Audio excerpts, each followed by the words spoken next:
Rick was super important and with songs like Walk This Way and helping communities come together and understand the possibilities behind the music. And we're in a space and time where those things are becoming more prevalent. You already know. It's the Joe Kingdom Perspective. What in the world is going on, everybody? I'm Dub Alexander, the host of the Joe Kingdom Perspective. This is the show that gives you a kingdom perspective on the Joe Rogan experience. And I'm here with the usual suspects, the Ryan Pena, Dr. Tony Robinson, and then I'm excited we've got a couple of legends with us today. Brian Head Welch from Korn. What's up, brother? Glad to be back. Yes, sir. Episode number 2. Yeah. And then a godfather, a legend from the rap game, the D.O.C. himself. Thanks for being here, my friend. Hey, thank you for having me, brother. God bless. Thank you, man. Come on. So I felt like since we had the opportunity to sit down with a legend from the rap scene, a legend from the rock scene, that the perfect Joe Rogan episode to break down would be Rick Rubin talking about merging rock and rap with Aerosmith and Run DMC.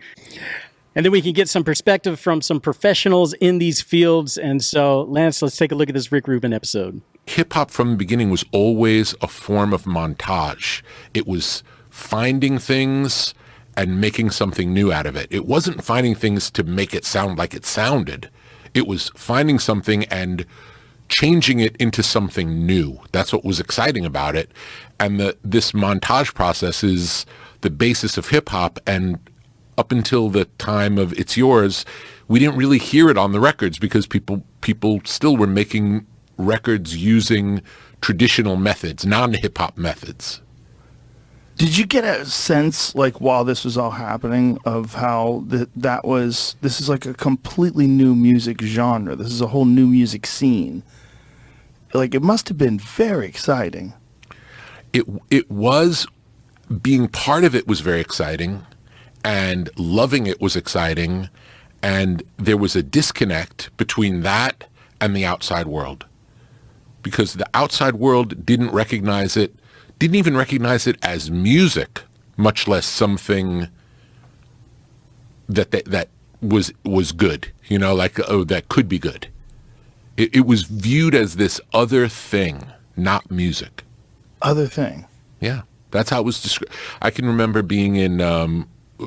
Once Def Jam happened and we started having a lot of success putting out music, and I'm still probably at NYU, labels would come around and want to be involved in one way or another, and one label asked, like, what do you attribute the success of this to? After all, it's not music. Now, these are people in the music business who are wooing us, wanting to work with us, and they're telling us they don't hear it as music. That doesn't even make sense today, right? No. Now it's the world has changed. The world has changed. Wow. But it was a completely alien underground form of music. And because people were rapping instead of singing, that was one piece that wasn't understandable. And then because the music was like It's Yours, where it's a drum machine, there's no melody, it was too foreign at that point in time for people to understand it as songs. Wow. It's hard to, it's shocking. It's ridiculous. And in some ways, like, there's a song I produced with Run DMC and Aerosmith, Walk This Way. Yeah. And the whole purpose of doing that was to demonstrate this is music. This is music, and this is, not only is it music, it's familiar music. You're not seeing it. Like, you're somehow removed from what's happening. But it's easy to see if you create a demonstration. So that's what Walk This Way was I looked for a song that was familiar, and that the way it was written in the original version, the Aerosmith version, the phrasing of it was essentially a rap record. The verses are ba ba ba da da da da da da da da da da. It's not melodic. It's all about the phrasing. That's how rap works. And the beat, the intro, psst, dat, boom, boom, boom, dat, was already a known breakbeat in the hip hop world. They had never heard in hip hop club. No one had heard of Aerosmith. No one had heard of Walk This Way, but they knew the Toys in the Attic break, which was just that beat, not the song. Wow. Yeah, let's listen to that. Can we play the intro? The intro to Aerosmith's "Walk This Way." I remember when you did that. I remember that being a very polarizing song. Absolutely. Because people didn't know what to think. It's like some people thought you were ruining Walk This Way by adding Run DMC, and some people were like, why do you have Run DMC with rock and roll? It doesn't make any sense.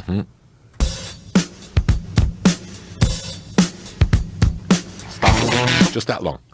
That's it. That piece is the Toys in the Attic break, because it says Toys in the Attic on the record. Yeah. Just that. Wow. So so if you went to a hip hop club, you might hear that. Wow. But I grew up on Aerosmith, and I grew up on AC/DC, and I grew up on Ted Nugent. I grew up on rock and roll music. And when I saw this disconnect, this was the way to bridge the gap. Just to explain what was happening. Are you tired of fear-based religious mindsets surrounding the Halloween season?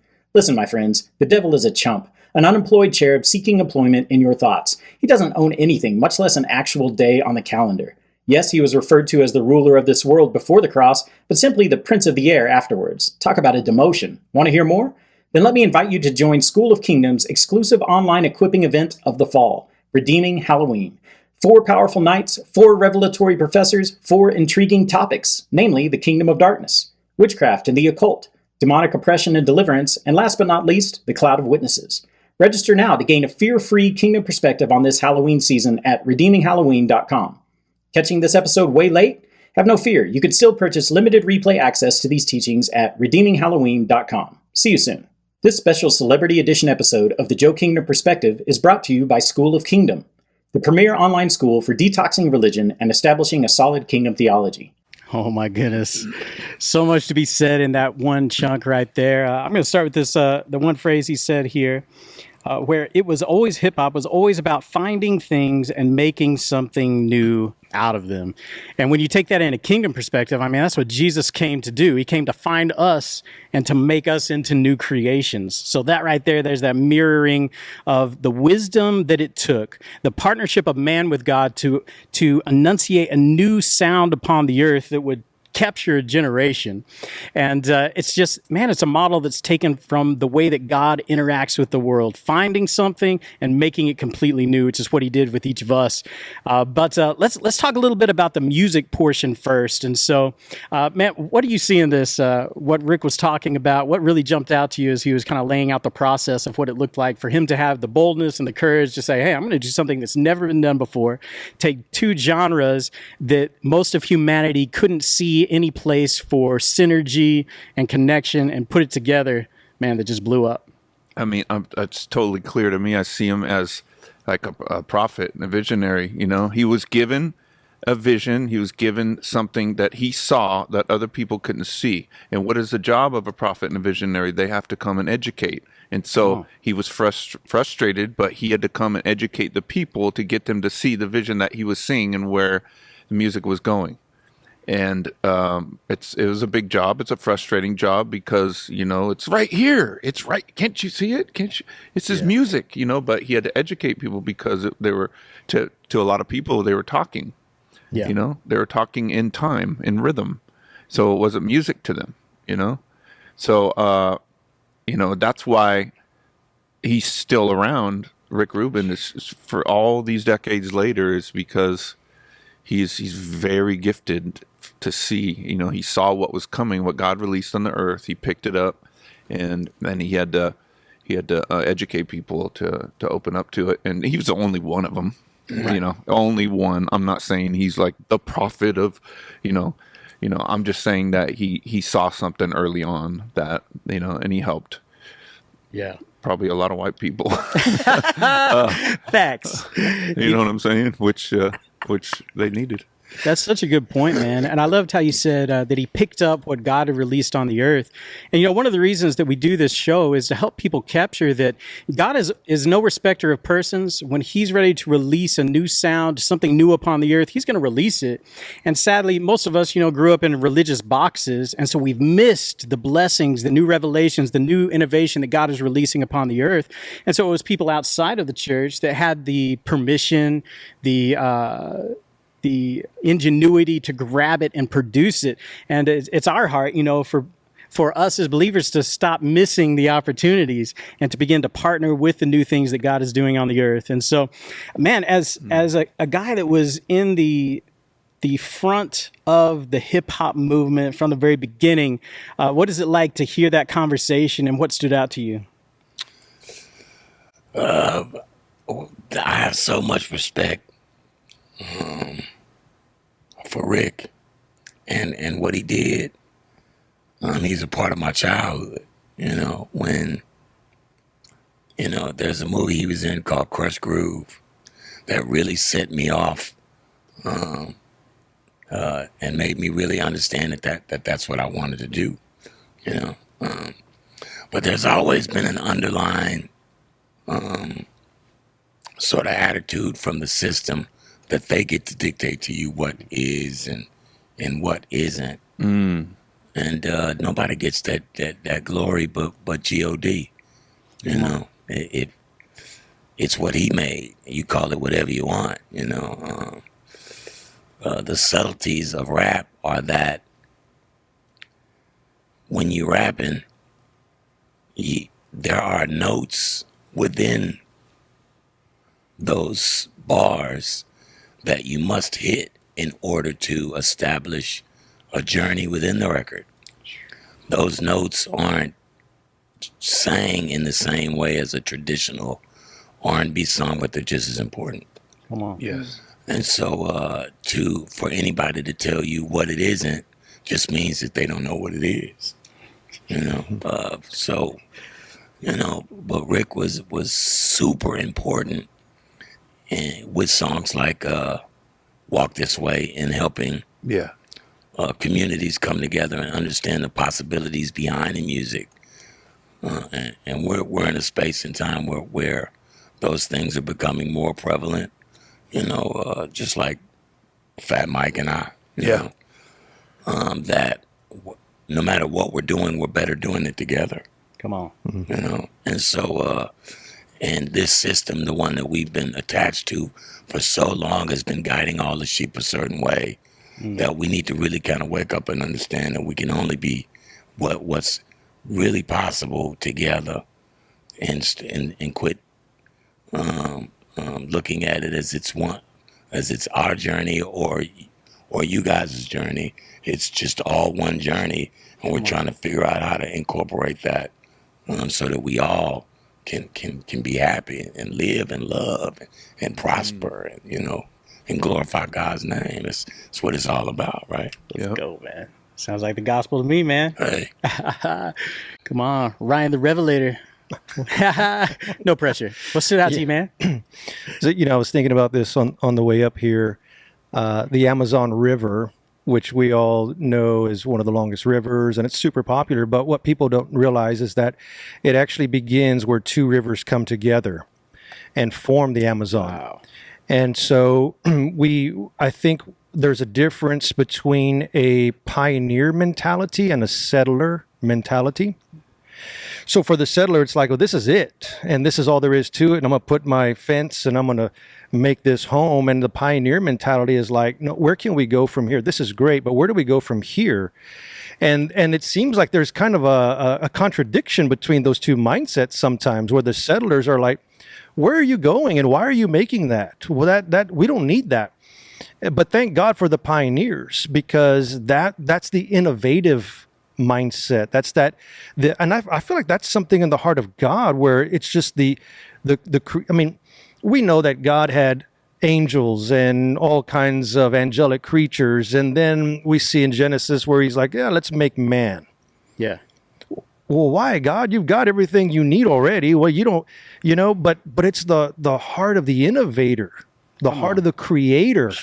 And if the creator himself is in us, there should be a creative spirit. I mean, as believers, we should be the most creative people on the face of the earth. Come on. Because we have the creator in us, right? Yes. And so I love what what Rick Rubin's talking there about as far as that innovative type of thing. I was thinking about in Genesis, one of the first questions that God asks there is, who told you that? Yeah. All right. Who told you that? And I'm thinking like, well, it's almost like, who told you that's what music can only sound like this, right? Who told you that this genre can only operate this way? And I feel like God is like saying, you know what? I want you just to explore the creativity that is inside of you. I believe there's new sounds. I believe there's new styles, new genres.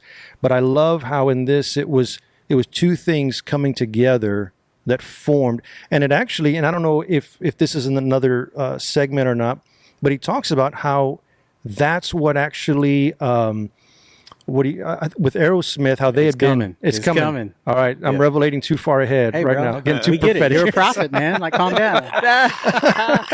No, that's so good, man. When you were talking about the pioneers versus the settlers, and you think about the forerunners, I love it that forerunners don't follow God. God follows forerunners, because their job is to make the path, the landing strip for the new move of God to land. Case in point, when Jesus is in the womb of Mary, he goes to John's house when John is in the womb of Elizabeth, not the other way around, because John's purpose is to go before Jesus so Jesus would have a place to land.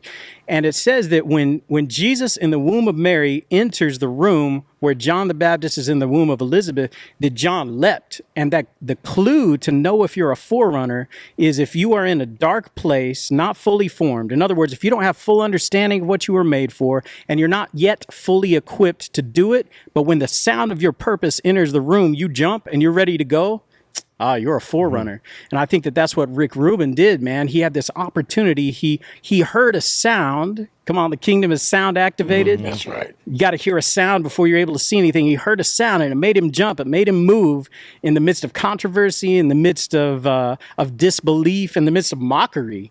Yeah. And yet he created a landing strip for a whole new fusion of music to occur, and that pumps me up. Yeah. So good. What are you hearing, Dr. Tony? So good. And how that sound, when he heard that sound, because the kingdom works everywhere, right? Yes. And so the sound of the kingdom is always to bring unity.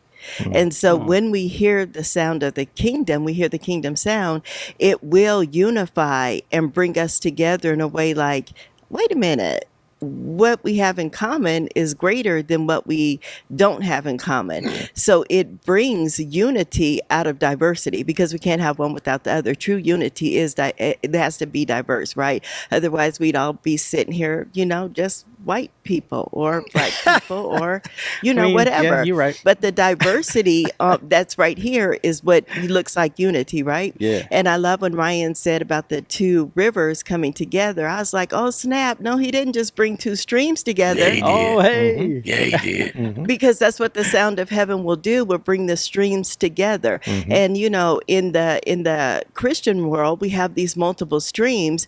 And I see right now is that there's a braiding of the waters coming together to be this kingdom force. And so, but it starts with the sound that has to be activated.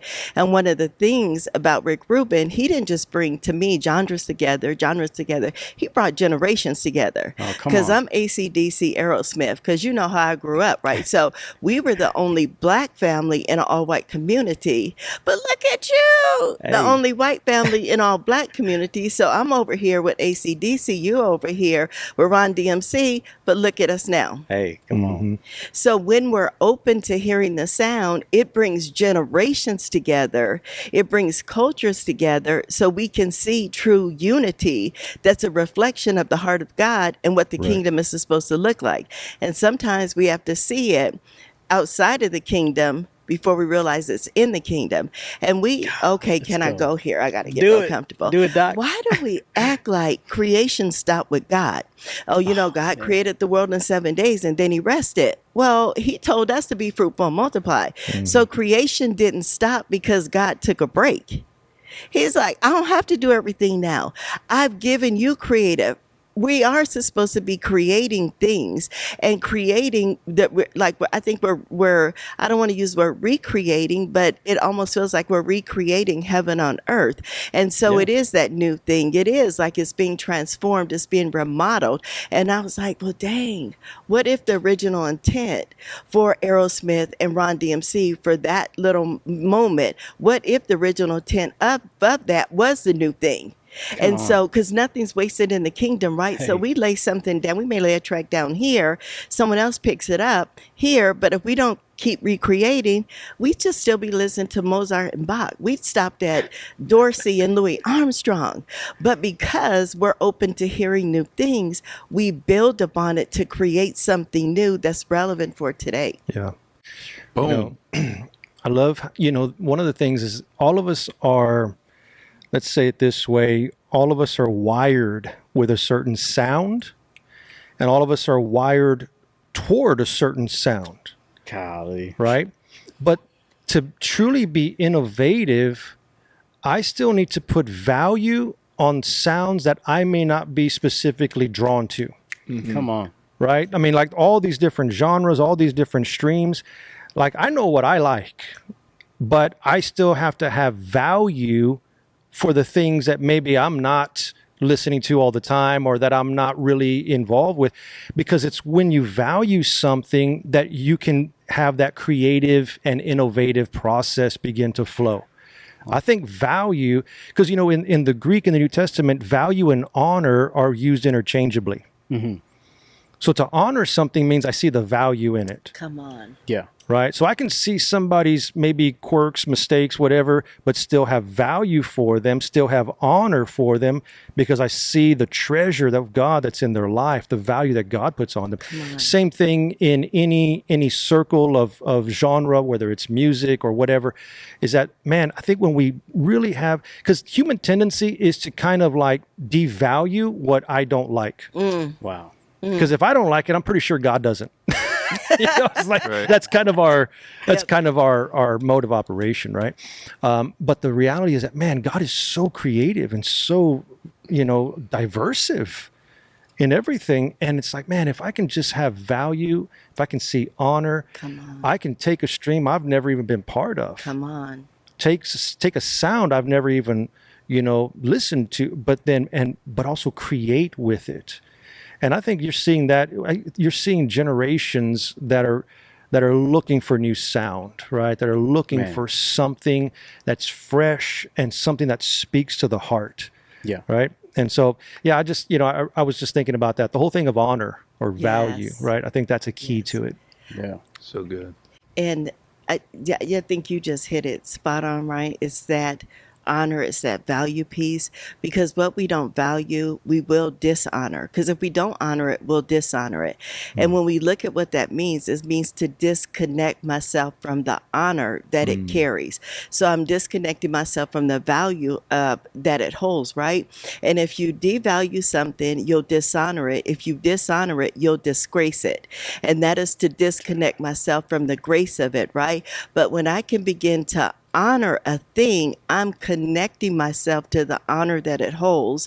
And in an exchange, I'm releasing honor back to it, right? So it creates this symbiotism of honor. And then when I can honor it, I'll hold grace for it, because it's like, I'm about to be 60, right? And so it's some stuff out here right now today that I'm like, what in the whole kingdom? God, what in the whole kingdom is like, what are y'all doing? But I have to learn to look at it like, oh, I see what's happening, so I can give honor to it. And then if I have honor for it, I'll have grace for it. And if I have grace for it, then I can help bring reformation to it. I'll have to learn how to love some stuff that might seem unlovable, which is, there's this young DJ that I kind of follow on TikTok. I know, judge me. And I think he's on Instagram, but he's taken different blends of music and he'll blend them together, and they have the same, like the low bass is like the low beat is the same. It's like, what? I would have never put that together.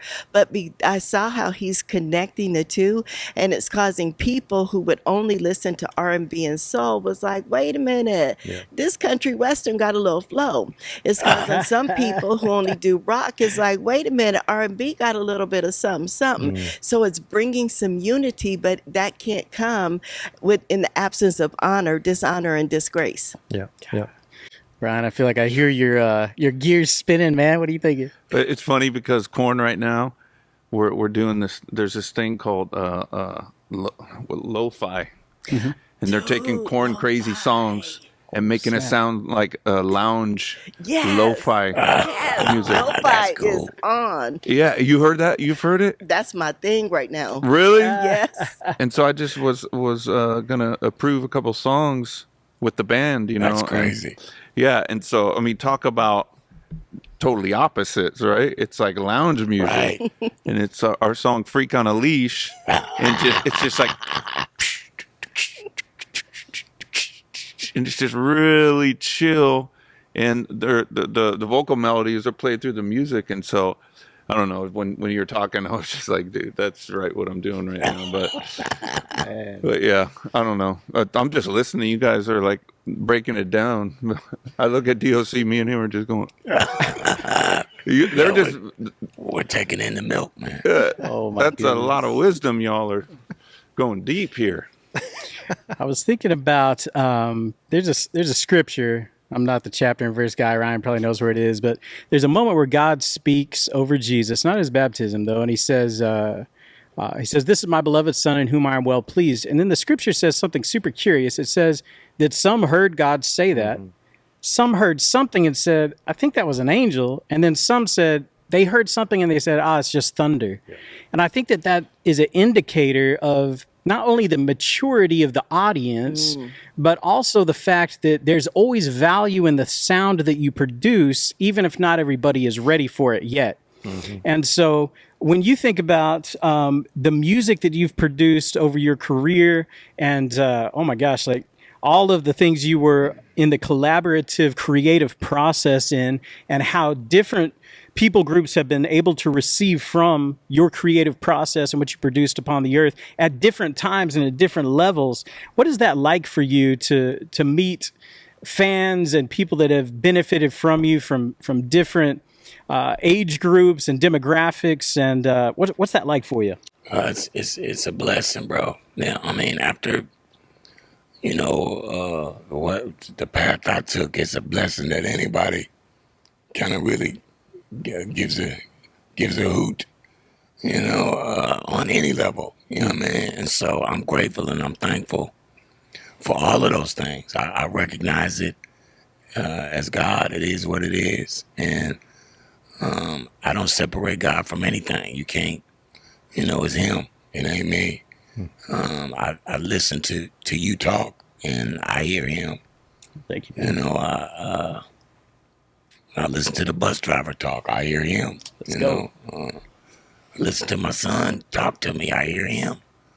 I don't separate him based on what I think things are supposed to be. Because it's his world. It's not mine. And I just try to do my best to, and I know God, it's his plan. It's not mine. I don't have the power to disrupt his plan. I'm just going to walk my path. But now I understand that I can walk it being just as arrogant for him as I was for myself. Hey. See, that's why he made me so cold. Because when I start popping this language on him, I'm going to do it purposefully this time. There's a purpose in everything, whether it works for what you think is your benefit in that moment or not. Because when I had that accident, when I had that wreck, I thought that was the end. I didn't realize that was actually the beginning of today. It was the beginning of understanding. And I had to spend 30 years to find my way back to that point in time. But those 30 years were purposeful, right? I had to go through that. And that's G.O.D's plan. I'm going to send you through these courses so you can learn these lessons, so you can get out there and tell these folks who are really going to need it what all this stuff is about. if he gives you a message, he also gives you the people that you got to talk to. Yeah. You don't have to find them. They'll be there when it's time to start talking. Yeah. Just internalize that message and go do your job. That's so encouraging, man. Bro, Let's go. I love that. I'm thinking about where Paul says you have many teachers, not many fathers. And that's really what you are in this whole community. You're a father, especially to these up and coming, younger generation. And because you've been there, you've seen this, you've seen all those things. And it's interesting how in scripture, where we know that you have Elijah and you have Elisha, and Elisha's the one that gets the double portion, twice as many miracles. Yet in the New Testament, Jesus isn't talking with Moses and Elisha. Oh, dang. On the mountain. Bro, I've never caught that. He's talking because you would think Elisha's greater. I mean, he's got he's double anointing, double spirit, right? But no. It's not the spirit of Elisha that will come back. No, everything is the spirit of the Father. You don't have an Elisha, unless you have a father that produces an Elisha, right? Come on, bro. And so that's where, it's like that's that spirit of Elijah, right? That the OG, the father, and so that's so powerful, because it's one thing to be great on your own. Abram means exalted father, but God changes his name to Abraham, which doesn't mean exalted father. It means father of multitudes. God's intention was not that you'd just be a great father, but you'd be a father of multitudes, right? Come on. And I think that's where the heart of the innovator is. Right on. It's not only I'm going to create, but man, I'm going to create a path that others can follow. Let's go, bro. Right? Come on. Yeah. Dude, halfway through that, I realized I was sitting here with my mouth open, literally. So don't rewind and watch that. But dang, bro, that was fire. I've never caught that before. Right. Yeah. God, that's cool. I'm about to take a lap and play an organ. Y'all better watch out. Oh my gosh, man. One other thing I got to pull out of this clip before we go to the next one. When Rick Rubin said that it became necessary to create a demonstration. And it just hit me that that's what the incarnation was. That you had fallen humanity walking along with a concept of who they thought God was like. And God's like, no. I've got to come. Jesus has got to come. The Word, in the beginning was the Word was with God, and the Word was God. The Word became flesh and made his dwelling among us. And so the incarnation, it was necessary to create a demonstration to correct the record surrounding what God was like. And when Jesus says, if you've seen the Father, if you've seen me, you've seen the Father. No man at any time has seen the Father, but if you've seen me, you've seen the Father. Jesus was that necessary demonstration in order for us to realize what it was that we were missing. And so when Rick Rubin produced the demonstration, he pulled that Aerosmith song and that Run DMC song, and he put it together, and all of a sudden, the execs, right? They couldn't see it, right? Oh, it sounds like thunder. That's not even music, right? Yeah. But a generation said, hey, you got to play that again. They started calling into the radio stations. We got to hear that sound again. Because that sounds like God. Bro, when you're breaking that down, I don't hear you, I hear God. The bus driver, my son, I don't hear you, I hear God. That's the kingdom perspective right there. Yes. Hey, my brother gave me that. The one I was telling you about in the room, he made me understand, bro. Like I only look for that energy, because that's what I'm connected to. Come on. That's what keeps me moving forward. And I love it because what you said earlier about just, you see God in everybody when they're talking. I was talking earlier about a homeless man dropped me a word of wisdom once, That's right. And so it's like some people in the Christian religion or other religion, whatever, they think that God is in their group of people when he's everywhere. That's right. Come on, man. He's everywhere. And it's like he released the sound of hip hop on the earth. Like God is, everything comes from him. Everything is traced back to him. All art, all knowledge, everything is. Yeah. And I love that because there's the no separation thing, He said in the beginning was the Word. Yes. And the Word was God, and the Word was with God, and the Word was God. sounded like to me that the answer to the question that we pose was created before we were. Let's go. Yes. And so if God has a plan, you clearly see in that beginning line that the whole plan is already made because he created the answer before he created the problem. That's right. Bro. Oh my gosh. You know, and so I see I see God's hand in things, and I've grown enough to sit back and just be aware of him and quit saying what I have to do. Wow. I've got to do this. I've got to do that when I'm not doing any of it, but just being aware that it's being done. You know, even my own closeness and salvation to him, he did it for me. Come on, man. And so now I'm just doing what I do for him.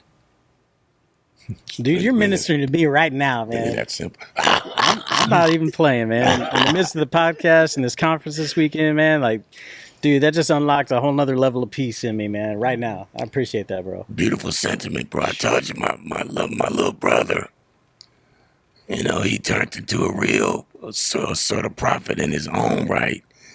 And I believe G.O.D. put this dude next to me to infuse me with his knowledge because I'm his Aaron, so to speak. You know, I can talk it. He doesn't have the dick. He doesn't have. I have when it comes to speaking to people, but he got that word. Yeah, it is written on his heart. You know, and so I know this to be a fact. And some of the things that this young brother will say in the midst of mixed up company will take the average Christian back because it's asking you to open up to things that you might not be, because it ain't for everybody. There's levels to everything. Come on. Yeah. And there are people that are going to get things that not everybody else gets, but he gives that to them for a purpose. Yeah. You know? And so I'm just happy to be in the group. Me and you both, man. Yeah, brother. So legit. Wow. Thank you for joining us on this week's episode of the Joe Kingdom Perspective. Let us know in the comments what was your greatest revelation that you took away from this episode. Also, join us next week for the continuation of the conversation with Brian Head Welch of Korn and the D.O.C. as they dig deeper into Rick Rubin and the original mashup or mix-up of Run DMC and Aerosmith and how it changed music and also both bands into the future. So see you next week.